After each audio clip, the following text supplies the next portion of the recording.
आज एक बड़ा डेवलपमेंट हुआ है। कुछ मैं आपको दिखाना चाहूँगा, एक चिट्ठी दिखाना चाहूँगा, और ये चिट्ठी बड़ी प्यार भरी है। और ये चिट्ठी जो प्यार भरी है ये मिली है महबूबा मुफ्ती को यूनियन टेरिटरी की जो सरकार है वहाँ की, उसके जरिए। ज़रा देखिए ये चिट्ठी पढ़िए। ये government of Jammu and Kashmir, office of the deputy director estates Kashmir, इसने दी है miss Mehbooba Mufti, ex chief minister, occupant fair view guest house, Gupkar road, Srinagar. गौर से सुनिएगा मैं क्या कह रहा हूँ। गुपकार रोड, गुपकार रोड ऐसे है जैसे आप नई दिल्ली में पंडारा रोड इंडिया गेट के पास, या फिर जो वीआईपी इलाके हैं खासतौर से कस्तूरबा गांधी मार्ग, या दूसरे जो दिल्ली के वीआईपी इलाके हैं इस तरह के, जहाँ पर बड़ी बड़ी कोठियाँ हैं, या बाराखंबा रोड, इस तरह के इलाके हैं। और वहाँ पर ये गुपकार रोड इसलिए आपको याद होगा, गुपकार से ये भी आपको याद आ रहा होगा कि गुपकार अलायंस बना था अभी, जब जिसमें महबूबा मुफ्ती, उमर अब्दुल्ला, फारूक अब्दुल्ला और जितने भी कश्मीरी विरोधी दल थे बीजेपी के अगेंस्ट, उन सब ने मिलकर एक गुपकार अलायंस बनाया था भी 1-1.5 साल पहले, आपको याद होगा। वो इसी रोड पर मकान है, इसी गुपकार रोड पर फारूक अब्दुल्ला का भी मकान है। और जहाँ पर ये फेयर व्यू गेस्ट हाउस, जिसमें महबूबा मुफ्ती रह रही थी, अपने पिता के समय से इन्हें अलॉट किया गया था, उसे खाली करने के ऑर्डर्स इनको रिसीव कराए गए हैं। और ये 15 तारीख को रिसीव कराए गए हैं, यानी कि ये लेटर 15 तारीख का है, आज 21 तारीख, 6 दिन के बाद इस बात का खुलासा हुआ है। देखिए आपको डिटेल से बताता हूँ। इसके अलावा इस खूबसूरत बंगले की तस्वीरें भी दोस्तों मैं आपको दिखाता हूँ, और ये देखिए इसकी खूबसूरत तस्वीरें। इतना लवली बंगला है ये।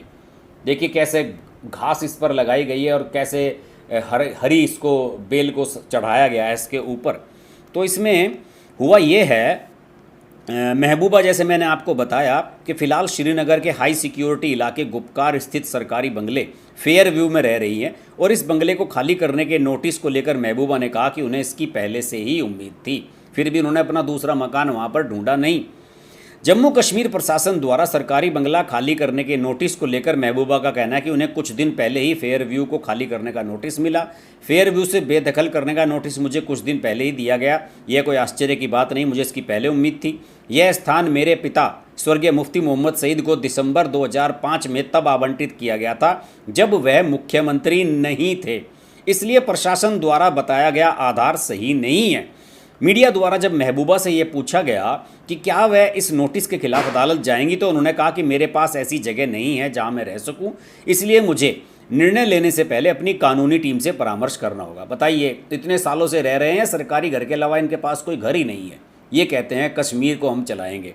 रिपोर्ट्स के अनुसार महबूबा मुफ्ती को दिए गए नोटिस में कहा गया है कि यह सरकारी आवास मुख्यमंत्री के लिए है और अब वह मुख्यमंत्री नहीं है, इसलिए उन्हें यह बंगला छोड़ना होगा।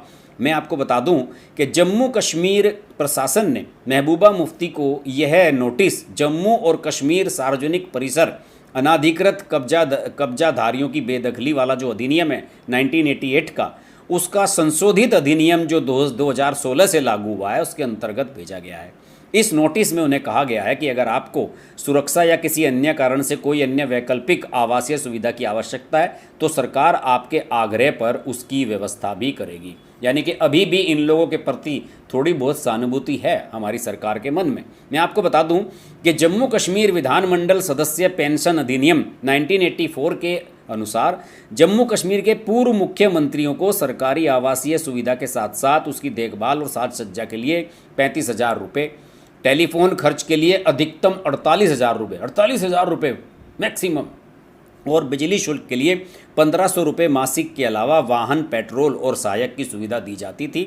हालांकि 31 अक्टूबर 2019 को जम्मू कश्मीर पुनर्गठन अधिनियम लागू होने के बाद से पूर्व मुख्यमंत्रियों को सुविधा दिलाने वाला यह अधिनियम समाप्त हो गया है। इससे पहले पूर्व मुख्यमंत्री फारूक अब्दुल्ला, गुलाम नबी आज़ाद, उमर अब्दुल्ला सभी को सरकारी बंगले छोड़ने पड़े हैं और केवल महबूबा मुफ्ती ऐसी थी जिन्होंने सुरक्षा कारणों के कारण ये बंगला छोड़ने से मना कर दिया था और यहाँ पर टिकी हुई थी। सब देख रहे हैं आप क्या बदमाशी इन लोगों की चल रही थी। और महबूबा मुफ्ती उन शख्सों में से हैं जो लगातार भारत सरकार पर ये दबाव बनाती रहती हैं कि भारत को पाकिस्तान से बात ज़रूर करनी चाहिए। अब इनसे बात होनी चाहिए कि अब आपके पास इतने समय से आप लोग वहाँ रह रहे हैं, कहने के लिए आप कश्मीरी हैं, आपके पास अपना घर नहीं है। फारूक अब्दुल्ला के पास तो अपने घर यहाँ भी है और लंदन में भी है, दिल्ली में भी है, लेकिन आपके पास घर क्यों नहीं है? पाकिस्तान में हो घर तो वहाँ चले जाइए। मुझे तो लगता है कि महबूबा मुफ्ती को कुछ ज़्यादा ही छूट दी गई थी। और ये घर एक बार फिर दिखाता हूँ, ये घर दोस्तों वही है जिस घर में इन्हें लगभग 1.5 साल तक नज़रबंद रखा गया था, और अभी कई बार इन्हें नज़रबंद किया भी जा चुका है। और ये महबूबा मुफ्ती वही शख्स हैं जिन्होंने सरकार का वो बॉन्ड भरने से मना कर दिया था, जिसमें इन्हें नज़रबंद से मुक्ति करने के लिए ये लिखने को कहा गया था कि आप बाहर आकर 370 को हटाने के संबंध में कोई भड़काऊ बयान नहीं देंगी।